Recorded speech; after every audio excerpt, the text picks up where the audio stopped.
Morning, स्वागत है आपका हमारे चैनल जेम से स्टार जीएस गुरु पर। और आज जो ये हमारा टॉपिक रहेगा विश्व के महासागर। तो विश्व के महासागर में जैसे मैंने आपको पिछले पार्ट में भी बताया हुआ था कि जैसे ये महासागर हैं, जो पृथ्वी का जो जलमंडल होता है वो क्या होता है हमारा, वो एक विशाल खंड होता है। मैंने पिछले पार्ट में आप लोगों को ये सारी चीज़ें जो बताई थी कि जो जलमंडल जो महासागर जो होता है तो क्या होता है, पृथ्वी पर जो एक जलमंडल होता है विस्तार, जो जलमंडल का जो विशाल खंड होता है वो हमारा क्या होता है, महासागर होता है। अब ये क्या करता है, अब ये जलवायु के लिए जो महासागर जो हमारा होता है वो क्या करता है, जलवायु के लिए एक आधार प्रदान करता है। उसमें मैंने देखिए बताया था एक जलधाराएँ होती हैं जो कि क्या होती हैं, वो जल का निरंतर गतिशील प्रवाह होती हैं। तो ये तो हमारा हो गया जलधारा और हो गया महासागर। उसी में जस्ट मैंने बताया था कि जो महासागर है वो क्या किए हैं, वो हमारे पृथ्वी का बहुत बड़ा भाग घेरे हुए हैं। और यहीं पे देखिए जैसे कि बताया गया है कि एक निश्चित दिशा में, देखिए यहाँ पर मैंने बताया था पिछले पार्ट में कि एक निश्चित दिशा में अधिक दूरी तक प्रवाहित होने वाले जल की धारा को क्या कहते हैं, हम महासागरी जलधारा कह देते हैं। तो ये तो हमारा रहा पिछले पार्ट में, हम लोगों ने क्या क्या पढ़ा था और जलवायु और महासागरों वगैरह के बारे में कि जो जलवायु होती है वो क्या करते हैं, हमारे महासागर के द्वारा निर्धारित होती हैं। और जो तापमान वगैरह रहता है, जैसे कि टेम्परेचर कितना रहता है, तो वो भी क्या करते हैं, महासागरों की वजह से, महाद्वीपों की वजह से इसमें चेंजेस आते रहते हैं। तो वही सारी चीज़ें आज हम इस पार्ट में पढ़ेंगे कि क्या इफ़ेक्ट पड़ता है महासागरों का हमारे जीवन में, तापमान पर, पृथ्वी के टेम्परेचर में, ऊर्जा, जो भी सारी चीज़ें रहते हैं। तो चलिए स्टार्ट करते हैं आज का अपना टॉपिक।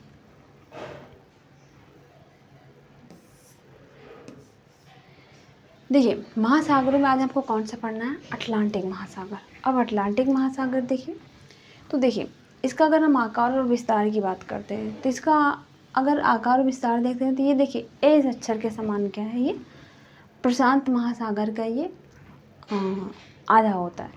एज अक्षर के समान एक ये महासागर है और दूसरी चीज़ क्या है, ये प्रशांत महासागर का ये आधा है। और इसका अगर क्षेत्रफल बात करते हैं तो क्षेत्रफल कितना है, 8,29,63,800 वर्ग किलोमीटर। तो ये तो रहा इसका क्षेत्रफल।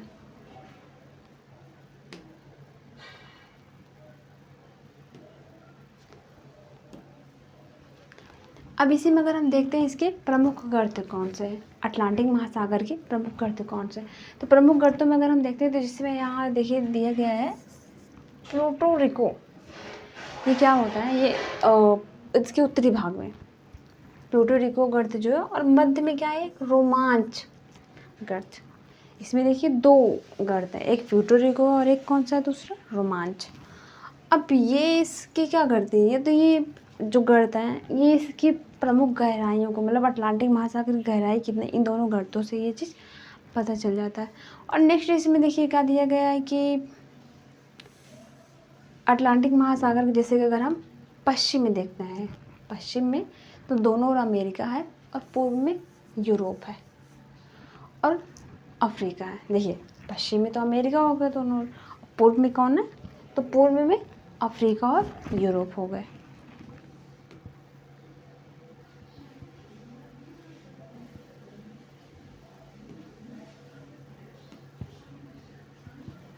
और बात करते हैं जैसे कि जो मध्य अटलांटिक कटेगा। अब ये देखिए क्या है, तो इसकी जो प्रमुख विशेषता होती है ना, ये देखिए मध्य अटलांटिक कटक, इसमें क्या हो जाता है, तो जैसे इसकी जो प्रमुख विशेषता है वो कितनी है, 14,000 किमी इसका जो लंबाई है और इसका 4,000 मीटर जो इसकी ऊंचाई है, वो क्या हो जाती है, इसकी प्रमुख विशेषता हो जाती है।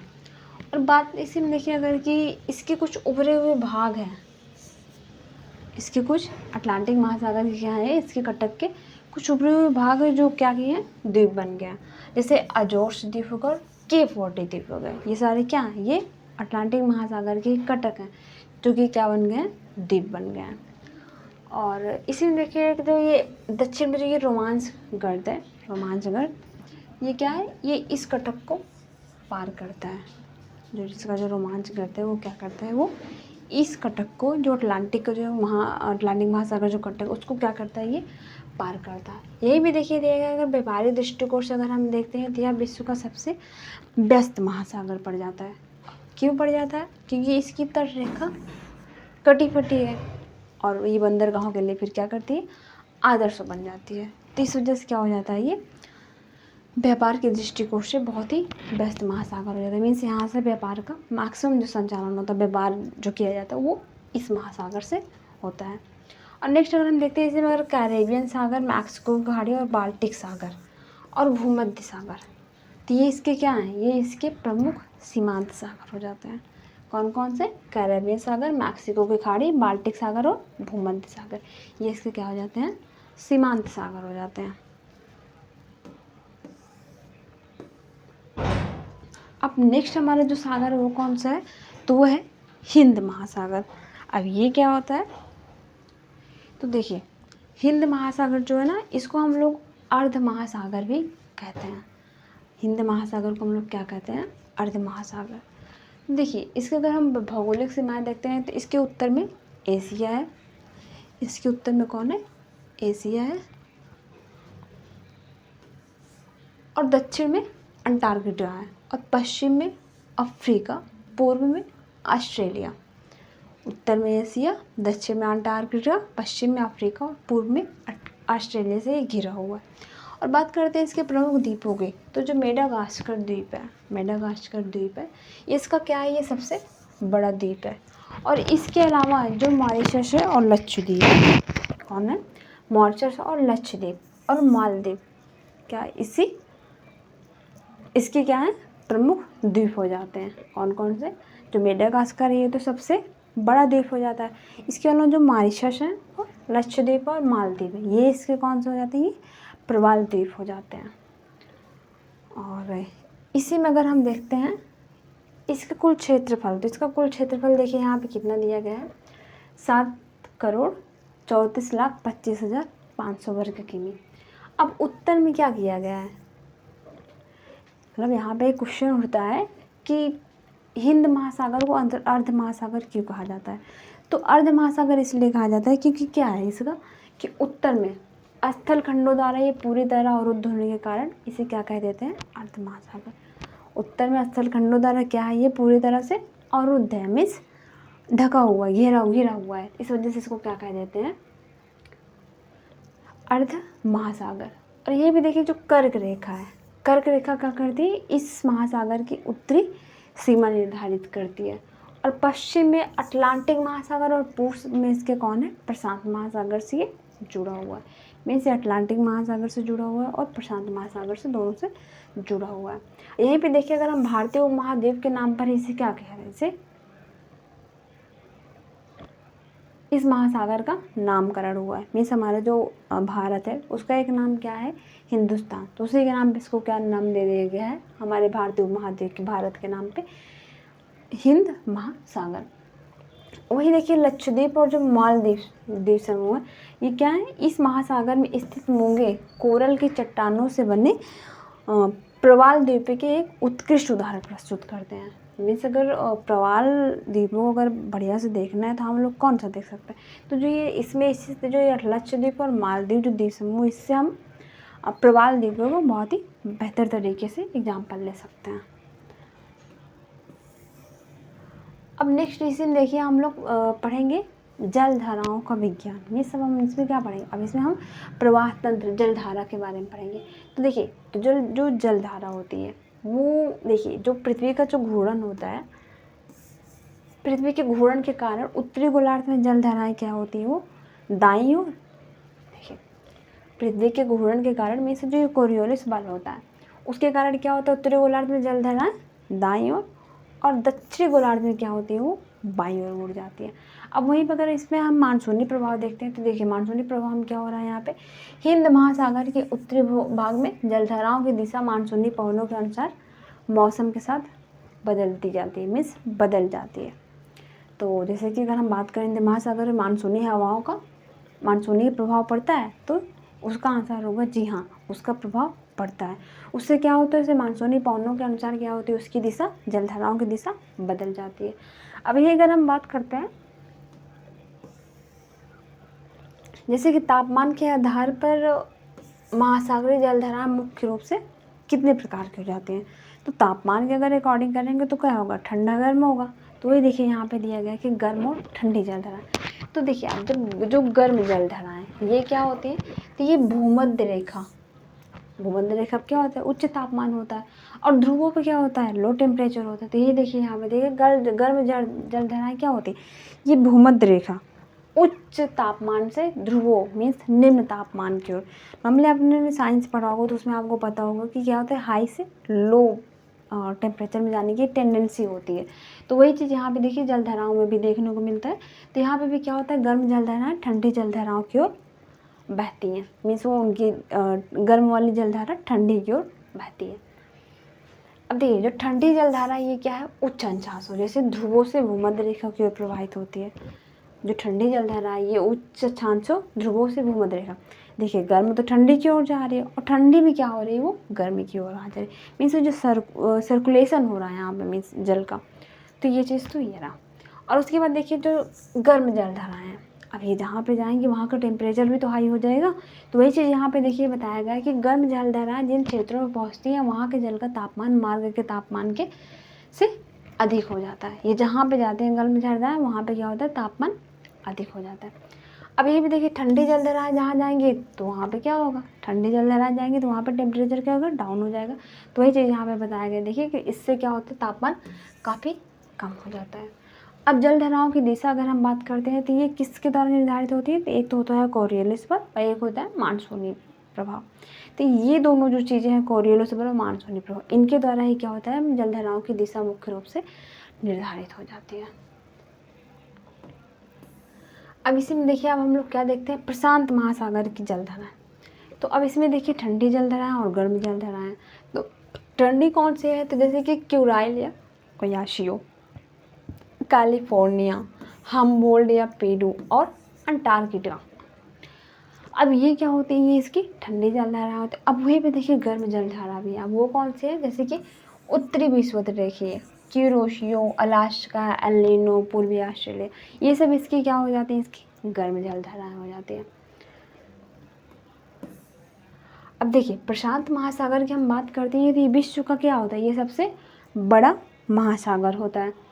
और ये क्या करते हैं, जटिल और विशाल प्रवाह तंत्र को भी एक क्या करते हैं, आश्रय देता है। मीन्स इसके जो प्रवाह तंत्र है वो क्या होता है, बहुत ही जटिल और बहुत ही बड़े लेवल के प्रवाह तंत्र को ये क्या करता है, ये कवर करता है। और यहीं अगर हम क्यूरोसियो जलधारा की बात करते हैं तो ये क्या होती है, प्रशांत महासागर की गर्म जलधारा होती है जो उत्तर की ओर बहती है। और यहीं पर अगर हम पेरू या हम्बोल्ट जलधारा की बात करते हैं तो ये क्या होती है, ये ठंडी जलधारा हो जाती है। कहाँ किसकी हो जाती है, तो प्रशांत महासागर की हो जाती है। एलिनीनो की अगर हम बात करते हैं तो ये क्या होती है, एक गर्म जलधारा होती है और जिसका क्या होता है, वैश्विक जलवायु पर भी बहुत बड़ा प्रभाव पड़ता है, बहुत ही गहरा प्रभाव पड़ता है। और वहीं पे देखिए अगर जो विषुवत रेखीय है या विपरीत विषुवत रेखीय जो जलधाराएं होती है ये क्या होती है, तो ये प्रशांत के आर पार, ये क्या करती हैं, ये प्रशांत के आर पार जल का संतुलन बनाए रखती है। मीन्स जो विषुवत रेखीय और विपरीत विषुवत रेखीय जो जलधाराएं होती हैं प्रशांत के आर पार जल का संतुलन बनाए रखती हैं। अब बात करते हैं यहीं पर अगर हम अटलांटिक महासागर की जलधाराएं। तो अब इसमें भी देखिए जल ठंडी होंगी और गर्म जलधाराएं होंगी। तो अब इसकी ठंडी जलधाराएं कौन सी है, तो जैसे कि लेब्राडोर हो गया, कौन सा हो गया, लेब्राडोर, बेंगुएला, कनारी, पूर्वी ग्रीनलैंड, और कौन सा हो गया लास्ट हो गया फॉकलैंड। अब यहीं पे अगर हम गर्म जलधाराओं को देखते हैं तो देखिए गर्म जलधाराओं में इसमें कौन सा आता है, जैसे कि गल्फ स्ट्रीम होगा, फ्लोरिडा होगा और ब्राज़ील हो गया, इनमें गंगार हो गया, और लास्ट का कौन सा हो जाता है, उत्तरी या दक्षिणी विषुवत रेखीय। तो ये तो हो गई इसकी ठंडी और गर्म जलधाराएं। जैसे ठंडी कौन सी होगी, लेब्राडोर, बेंगुएला और कनारी, पूर्वी ग्रीनलैंड, ये सारी क्या है, फॉकलैंड वगैरह इसकी ठंडी। और गल्फ स्ट्रीम, फ्लोरिडा, ब्राज़ील, इर्मिंगर, ये सारी इसकी क्या हो जाती है, इसकी गर्म जलधारा हो जाती है। अब यही भी देखिए जो गल्फ स्ट्रीम है, अब ये क्या होती है, तो ये अटलांटिक महासागर की सबसे प्रमुख और सबसे शक्तिशाली गर्म जलधारा होती है। क्या होती है? सबसे शक्तिशाली और सबसे गर्म जलधारा होती है। यहीं पे लेब्राडोर जो होता है ये क्या होता है? ये आर्कटिक क्षेत्र से, ये आर्कटिक क्षेत्र देखिए ठंडा होता है, तब वो वहाँ से क्या करता है? ठंडे जल को दक्षिण की ओर लाता है, ये लेब्राडोर। अब बेंगुएला क्या होता है और कैनारी क्या होता है? तो ये जलधारा क्या होती है? ये अफ्रीका के तटों के पास बहने वाली ठंडी जलधारा हो जाती है। तो और ब्राज़ील जलधारा की अगर हम बात करते हैं तो दक्षिण अमेरिका के पूर्वी तट को गर्म रखती हैं। ब्राज़ील जलधारा क्या करती है? दक्षिण अमेरिका के पूर्वी तट को गर्म रखती है, जबकि फॉकलैंड क्या हो जाती है? ये ठंडी जलधारा हो जाती है। वहीं अगर हम अटलांटिक प्रवाह तंत्र को देखते हैं तो देखिए ये क्या होता है? तो यूरोप और अमेरिका के पूर्वी तटों की जलवायु ये क्या करती है? यूरोप और अमेरिका के पूर्वी तटों को क्या करती है? ये इंसानों के रहने योग्य बना देती हैं। रहने योग्य बनाए रखने में क्या करते हैं? ये योगदान देते हैं। क्या, कौन योगदान देता है? तो अटलांटिक प्रवाह तंत्र जो होता है। अब ये भी देखिए, अब हम लोग क्या देखेंगे इसमें? एल नीनो और दक्षिणी दोलन। अब ये क्या होता है? तो देखिए एल नीनो सबसे पहले समझेंगे एल नीनो होता क्या है। तो एल नीनो क्या होता है? ये पेरू तट पर बहने वाली ठंडी जलधारा के स्थान पर विकसित होने वाली असामान्य गर्म जलधारा होती है। क्या होती है? देखिए अब यहाँ पे क्या कर रही है? ठंडी जलधारा का स्थान ले रही है। मीन्स पेरू तट पर बहने वाली क्या होती है? पेरू तट पर बहने वाली ठंडी जलधारा के स्थान पर विकसित होने वाली एक गर्म जलधारा होती है। अब दक्षिणी दोलन क्या होता है? तो प्रशांत महासागर पर वायु दाब में होने वाला मौसमी परिवर्तन या फिर उलटफेर जो होता है वो क्या होता है? दक्षिणी दोलन कहलाता है। अब यहीं पे देखिए जो ये भूमध्य रेखीय प्रशांत महासागर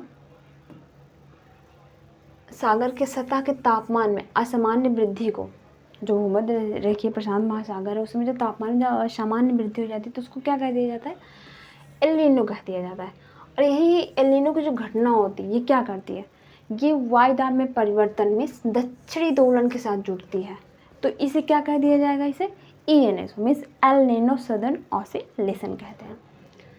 क्या होता है? जब एल नीनो की घटना वायु दाब में परिवर्तन यानी दक्षिणी दोलन के साथ जब वो मिल जाए, एल नीनो और दक्षिणी दोलन क्या हो? जब दोनों मिल जाए, मीन्स ये और ये इनका क्या हो? जब कॉम्बिनेशन हो जाए तो क्या हो जाता है? वो ENSO हो जाता है।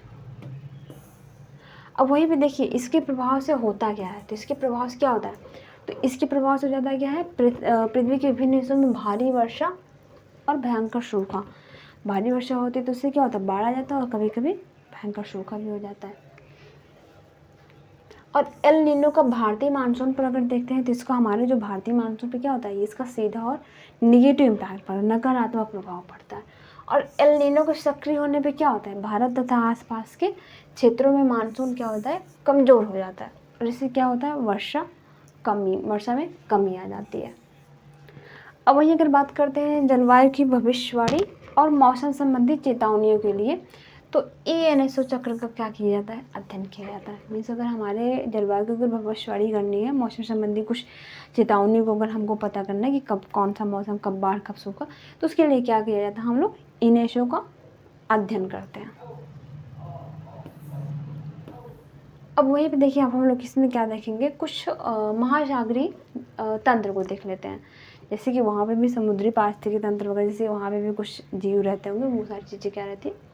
जलवायु नियंत्रक वगैरह देखेंगे, उसमें वैश्विक जीवन रेखा वगैरह, तो जो भी सारी चीज़ें चले हम देखते हैं। तो इसमें देखिए सबसे पहले दिया गया है जलवायु नियंत्रक। अब ये क्या होता है? तो महासागर और उनकी जलधाराएं पृथ्वी के विभिन्न थर्मोस्टेट की तरह कार्य करते हैं। वैसे क्या करती हैं? पृथ्वी के विभिन्न स्थानों पर टेम्परेचर को निर्धारित करती हैं कि इनके होने से क्या हो जाता है? कहीं का टेम्परेचर हाई हो जाता है, कहीं का लो हो जाता है। और वहीं पे देखिए इनको क्या कहा जाता है? इनको वैश्विक जीवन रेखा के तौर पे भी कहा जाता है। जैसे समुद्री पारिस्थितिकी जो होती है, वैश्विक व्यापार और मानसूनी चक्र पूरी तरह से इसी संतुलन पर निर्भर है। मीन्स महासागर जो हमारा जो मानसूनी वर्षा वगैरह है, वैश्विक व्यापार वगैरह, कब मानसूनी वर्षा, कब तूफान, कब क्या होगा, ये सारी चीज़ें किस पे निर्भर होती है? तो ये महासागरीय तंत्र पे ही सारी चीज़ें हमारी निर्भर करती हैं। अब यहीं पे देखिए दिया गया है कि पृथ्वी के जलमंडल का अध्ययन स्पष्ट करता है कि महासागर केवल स्थिर जल के भंडार नहीं हैं। देखिए, जैसे हम जलमंडल का अगर अध्ययन करेंगे तो हमको वहाँ पे क्या मिलता है, हमको वहाँ पे जीवों के बारे में पता चलता है। उनमें बहुत सारी जो चीज़ें रहती हैं, खनिज कौन से, पोषक तत्व तो क्या, कौन सा कितनी चीज़ें पाई जाती हैं, तो वो सारी चीज़ें भी हमें क्या कहाँ से पता चलती हैं, तो जब जलमंडल का जब हम अध्ययन करते हैं। अब वहीं पे देखिए बताया गया है कि अटलांटिक हिंद महासागर और प्रशांत महासागर ये क्या करते हैं, आपस में जुड़कर, मीन्स अटलांटिक हिंद और प्रशांत महासागर आपस में जुड़कर एक जटिल और गतिशील ऊर्जा प्रणाली बना देते हैं। अब कोरियोलिस बल, तापमान और मानसूनी पौने, ये जो तीनों कारक होते हैं, ये मिलकर क्या कहते हैं, जलधाराओं की दिशा और तीव्रता को आकार देती हैं। अब कोरियोलिस बल क्या होता है, ये जलधाराओं की दिशा, मीन्स कब दाईं और कब बाईं, और ये उत्तरी गोलार्ध में दाईं और दक्षिणी गोलार्ध में बाईं, ये सारी जो चीज़ें होती हैं कोरियोलिस बल। तापमान की अगर हम बात करते हैं तो ये क्या करते हैं, जगह की टेम्परेचर, किसी स्थान के तापमान को क्या करते हैं, ये बढ़ा देते हैं, घटा देते हैं।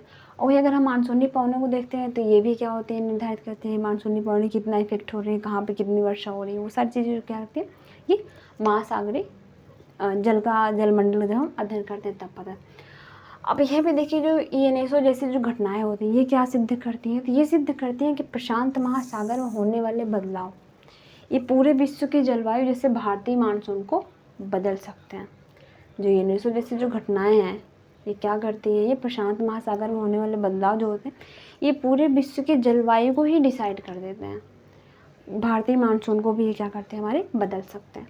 अब महासागरीय तंत्र को समझना है तो क्या करना पड़ेगा, तो महासागरीय तंत्र को समझना हो जाता है क्या, कि पृथ्वी के भविष्य और जलवायु परिवर्तन से निपटने के लिए हमारी सबसे मीन्स, अगर महासागरीय तंत्र को अगर हम समझ लिए तो उससे क्या होगा, हमारे पृथ्वी के भविष्य और जलवायु परिवर्तन से निपटने के लिए हमारी बहुत ही मजबूत, बहुत ही बड़ी आवश्यकता की पूर्ति हो जाएगी अगर हम इसका अध्ययन कर लेते हैं तो। अब देखिए, अब हम इसमें कौन सा पढ़ेंगे, तो इसमें आप पढ़ेंगे पृथ्वी की गति की। अब इसमें हम लोग क्या करते हैं, मीन्स अर्थ सिस्टम समझना। तो अब इसमें हम लोग देखेंगे कि वायुमंडल जो होता है और जलमंडल जो होता है, अब उसमें कौन कौन से क्या चीज़ें होती हैं वो हमको समझना।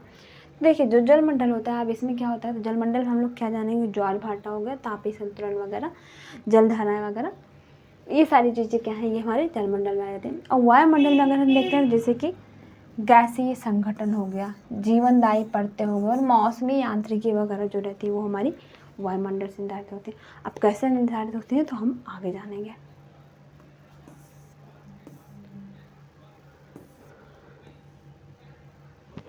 देखिए, अब इसमें हम सबसे पहले कौन सा देख रहे हैं, तो इसमें सबसे पहले हम देख रहे हैं सार गैसों सागर।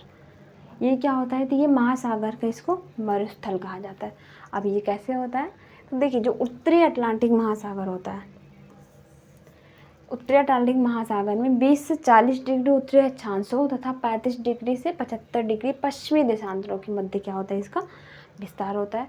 और इसकी खोज अगर हम बात करते हैं, इसकी खोज किसने करी थी, तो स्पेनिश नाविकों द्वारा करी गई थी।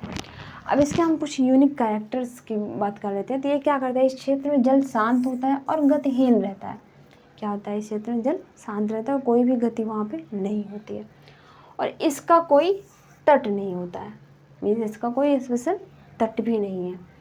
और यही अगर हम बात करते हैं तो सर्वाधिक लवणता भी यहीं पे दर्ज करी गई। कितनी दर्ज करी गई है, तो 37 प्रति हज़ार दर्ज करी गई है यहाँ पे। अब बात करते हैं, देखिए यहाँ पे क्या होता है कि इसके तटों पर मोटी मोटी समुद्री घासें यहाँ पे हमेशा तैरती रहती हैं। क्या होती है, यहाँ पे मोटी मोटी समुद्री घासें तैरते रहते हैं, जिसे हम क्या कहते हैं, उन घासों को सारगैसम। और ये घास क्या होती है, जड़ विहीन होती है, मीन्स इसमें जड़ नहीं होते हैं। और महासागरीय गति के बीच यह क्या करते हैं, एक शांत और मरुस्थल के समान ही कार्य करती रहती हैं। अब ये देखिए, अब हम लोग क्या देखेंगे, इसमें जलधाराओं का संगम और मत्स्य क्षेत्र देखेंगे। अब ये क्या चीज़ है, तो देखिए, जो गल्फ स्ट्रीम होता है, जैसे कि हम लोगों ने अभी पहले ही पढ़ा था, तो इसमें क्या होता है, गर्म जलधारा हो जाती है, और लैब्राडोर जो होती है ठंडी जलधारा, ये मिलकर क्या कर देती है, ये प्रसिद्ध ग्रैंड बैंक, ये क्या करती हैं, गल्फ स्ट्रीम और ये जो लैब्राडोर ठंडी जलधारा, ये दोनों मिलके क्या करते हैं, एक प्रसिद्ध ग्रैंड बैंक, ये क्या होता है, एक मत्स्य क्षेत्र होता है। तो ये इनका क्या करते हैं, इससे निर्माण हो जाता है। मीन्स ये जो ग्रैंड बैंक जो क्षेत्र है ना, ये क्या करते हैं, मत्स्य क्षेत्र के लिए, मत्स्य निर्माण के लिए बहुत ही उपयुक्त हो जाते हैं ये जो दोनों धाराएं हैं। और वहीं पर अगर हम देखते हैं, ये देखिए, ये किसका होता है, ये अटलांटिक कोलाजन जोन में होता है, और ये क्या होता है, ये पैसिफिक मीन्स प्रशांत जोन में होता है। अब इसमें क्या होता है, यहाँ पे देखिए जो क्यूरोसियो होती है गर्म जलधारा, और जो ओयाशियो होती है ठंडी जलधारा। अब ये क्या करती हैं, ये जापान के तट पर प्रचुर मात्रा में मछलियों को उत्पादन के लिए क्या करती है, एक बहुत ही अनुकूल पर्यावरण प्रदान कर देती है। अब वहीं पे देखिए, यहाँ पे देखिए बताया गया है कि जहाँ गर्म और ठंडी जलधारा मिलती है वहाँ घना कुहासा, मीन्स वहाँ पे क्या होता है, घना कोहरा सा छाया रहता है। जैसे कि यहाँ पे आप लोग इसमें देख सकते हैं,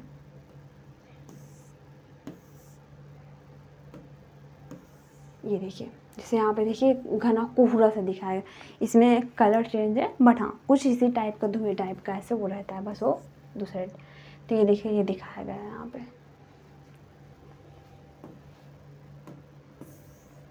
तो ये क्या होता है,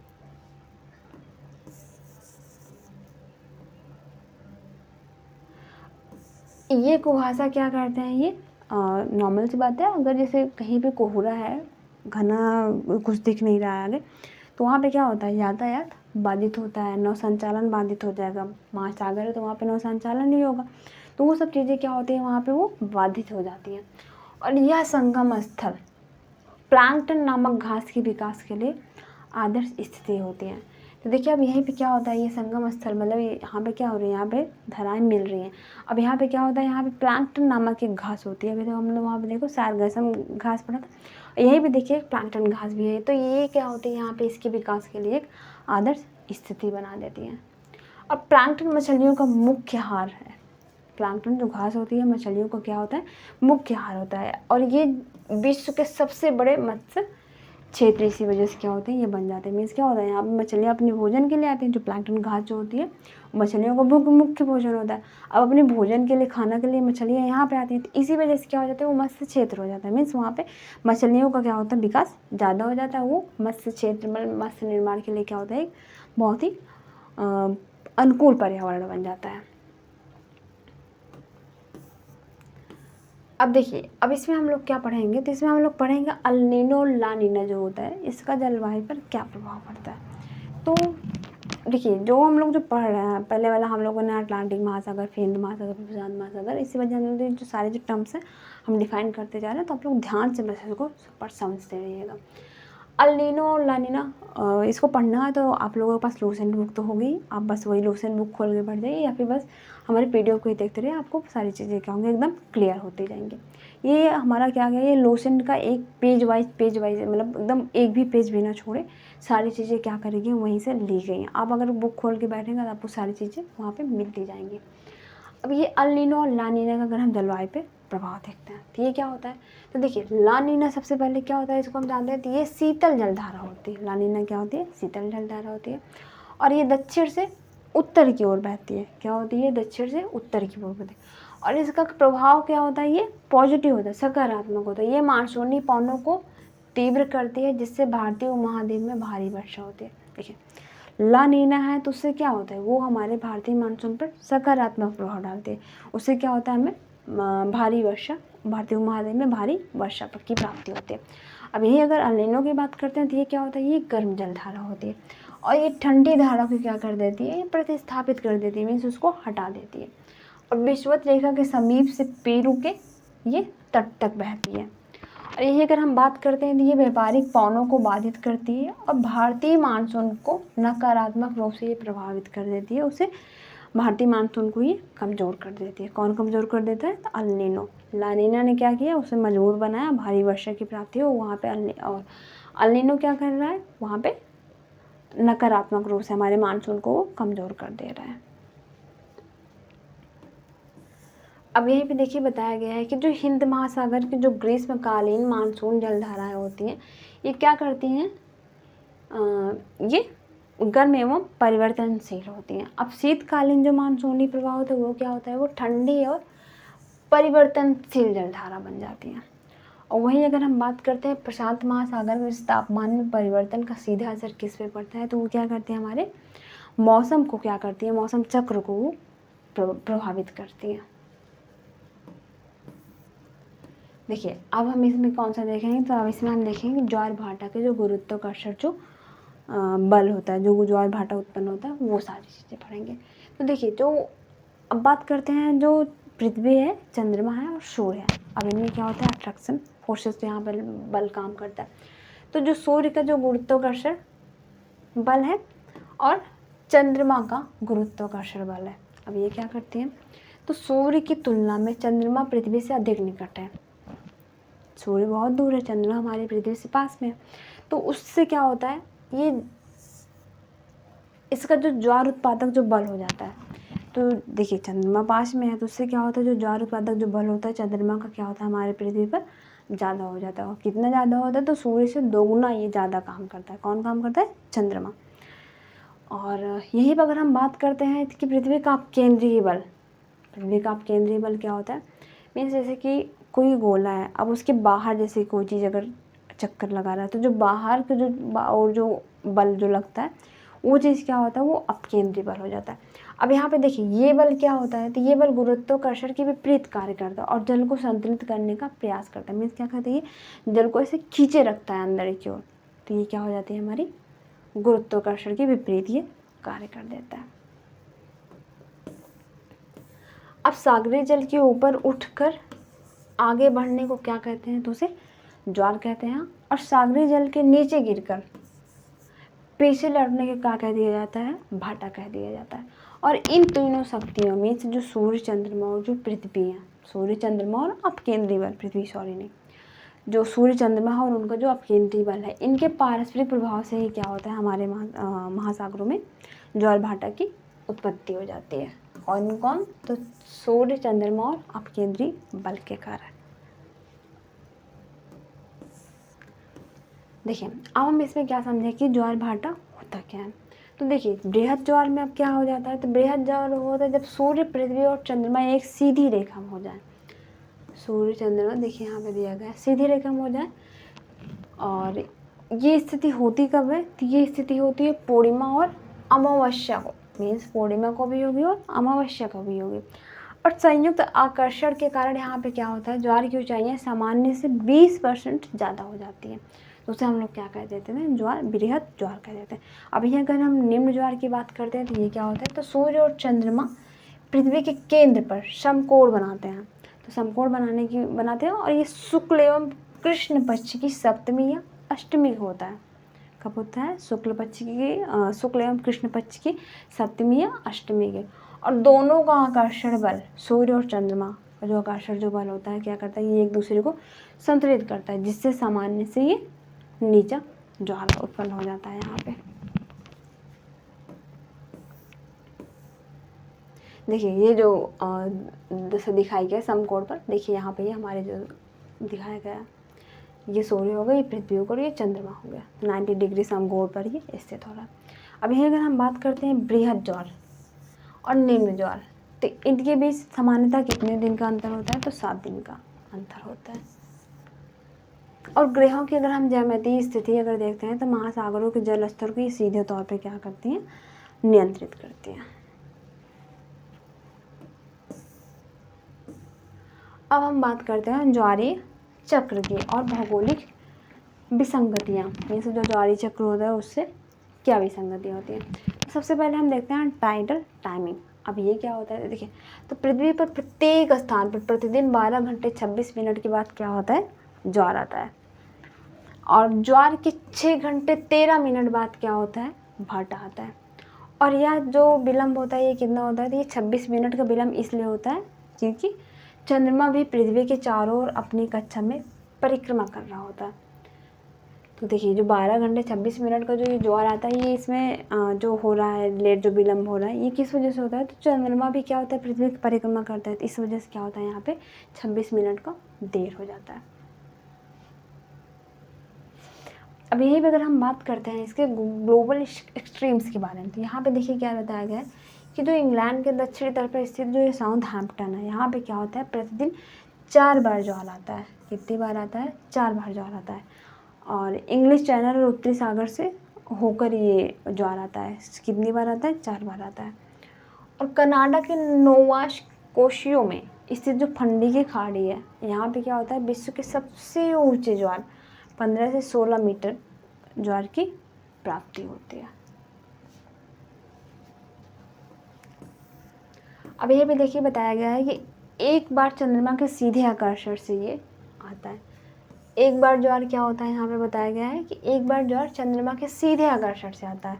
और दूसरी बार कैसे आता है? तो दूसरी बार उसी समय पृथ्वी के विपरीत भाग में, पृथ्वी के ये अपकेंद्रीय बल के कारण आता है। पहले किसके आया? ये सीधे चंद्रमा के सीधे आकर्षण के कारण। और दूसरी बार किसकी वजह से आता है? तो वो अपकेंद्रीय बल के कारण आता है। अब यही अगर हम बात करते हैं फंडे की खाड़ी का जो कीप आकार होता है, उसका क्या होता है? फनल शेप होता है। तो उसकी वजह से क्या होता है? ये अत्यधिक ऊंचे ज्वारों का ये मुख्य कारण बन जाता है। जो फंडी का जो खाड़ी है उसकी क्या, उसका जो आकार है वो फनल शेप में है। तो उसकी वजह से क्या होता है? वहाँ पे बहुत ही अत्यधिक ऊंचे ज्वारों की प्राप्ति हो जाती है। देखिए अब नेक्स्ट जो हमारा टॉपिक रहेगा वायुमंडल। अब ये क्या होता है? ये पृथ्वी का सुरक्षा कवर के नाम से भी, इसको कवच के नाम से भी जानते हैं। तो ये जो पार्ट है इसको हम करेंगे अपने नेक्स्ट पार्ट में। तो अभी के लिए बस इतना ही।